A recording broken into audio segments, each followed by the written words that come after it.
Hi guys, इस video में बात करेंगे जो भी स्टूडेंट्स आप लोगों ने इस बार बोर्ड एग्जाम दिया है तो आप लोग के बहुत ज़्यादा टेंशन रहता है किसी सब्जेक्ट्स के खराब हो जाने की वजह से, या किसी सब्जेक्ट में ऐसा लग रहा होगा कि मैं फेल होने वाला हूँ, या आपको ओवरऑल एब्सेंट हो गए हो, या इंप्रूवमेंट करने का मन हो रहा है, वापस से री एग्जाम्स करने का मन हो रहा है, उसके बारे में डिटेल्स में समझने वाले हैं। ठीक है, तो ये चीज़ का टॉपिक्स जो हमने उठा रखा है, इसके बारे में डिटेल्स में समझने से पहले मैं आपको एक चीज़ समझा देता हूँ कि हर एक चीज़ का कोई भी प्रॉब्लम लाइफ में आता है उसके सॉल्यूशंस अवेलेबल होते हैं। मतलब अगर आपके एक सब्जेक्ट्स में लग जाता है तो कंपार्टमेंट वाले ऑप्शंस अवेलेबल होते हैं, आप वापस से एग्जाम दे सकते हो, आगे मूव ऑन कर सकते हो।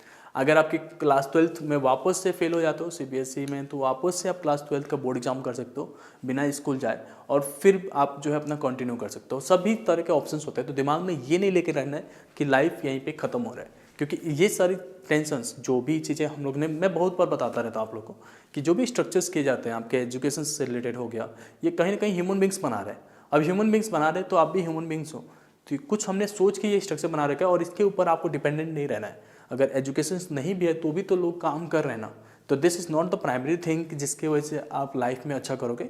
बट या ये एक ऑप्शंस रहता है, या एक रूट कह दो, पाथ कह दो, जहाँ से हम ज़्यादा बेटर प्लेस पे पहुँच सकते हैं, तो इसको आगे हम करा सकते हैं। बहुत सारे ऑप्शंस अवेलेबल है। तो सबसे पहले बात करते हैं, इनकेस अगर आपका कंपार्टमेंट आ जाता है, कंपार्टमेंट तब आता है जब किसी एक सब्जेक्ट में आप फेल हो जाते हो, उसमें आरटी या आरपी आ जाता है, तो आपको कंपार्टमेंट में लिया जाता है।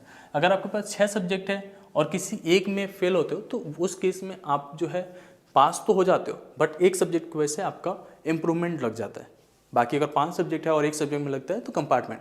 अगर 6 सब्जेक्ट था और 2 सब्जेक्ट्स में लग जाता है तो आप कंपार्टमेंट में चले जाते हो। ठीक है, तो यहाँ पे कंपार्टमेंट का जो एग्ज़ाम्स होते हैं वो जुलाई में हो जाता है। तो अगर आपका कंपार्टमेंट आ भी रहा है तो जुलाई वाले सेशंस के लिए आप स्कूल से फॉर्म फिल करा के एंड देन वापस एग्ज़ाम दे सकते हो। अगर आपने प्राइवेट कैंडिडेट के तरफ से सेकेंड कंपार्टमेंट दे रखा है तो आपको थर्ड कंपार्टमेंट देने के लिए ऑप्शन मिल जाएगा जुलाई में। ये तो बात हो गई कंपार्टमेंट को लेके, बट क्या होगा अगर हम 2 या 2 से अधिक सब्जेक्ट में फेल हो जाते हैं, तो उस केस में एसेंशियल रिपीट लग जाता है। मतलब अगर 2 सब्जेक्ट में आप फेल हैं या 2 से अधिक सब्जेक्ट में फेल हैं, लेकिन टोटल आपके पास 5 ही सब्जेक्ट था, तो ईआर लग जाता है आपके मार्कशीट पे। अब ईआर लग जाता है तो आपने 2024 में बोर्ड एग्जाम दिया था, तो अब आपको ऑप्शंस मिलेगा 2025 में बोर्ड एग्जाम देने के लिए।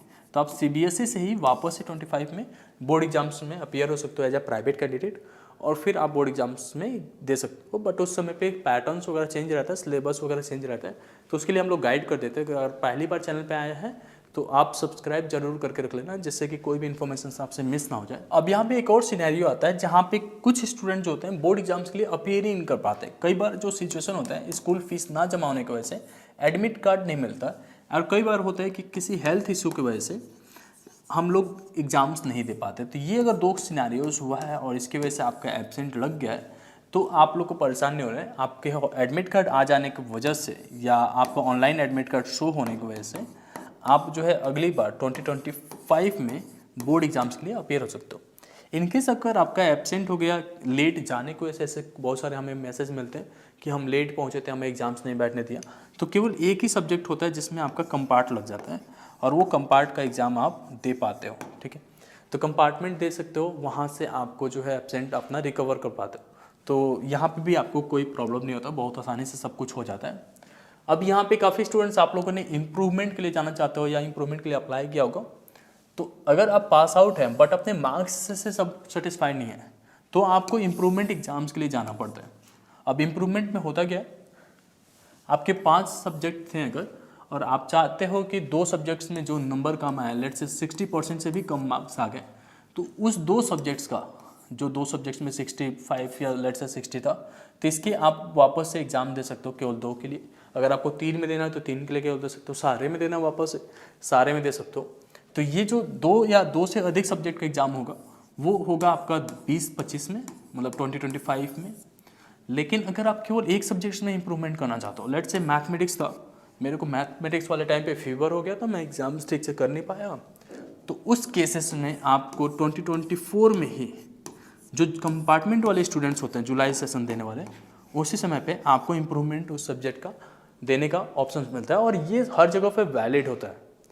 आप IIT JEE के लिए जा रहे हो, आप नीट के लिए जा रहे हो, हर जगह पे इसे यूज़ कर सकते हो, कोई नहीं रोकता है। आई होप आपको ये वीडियो पसंद आया होगा।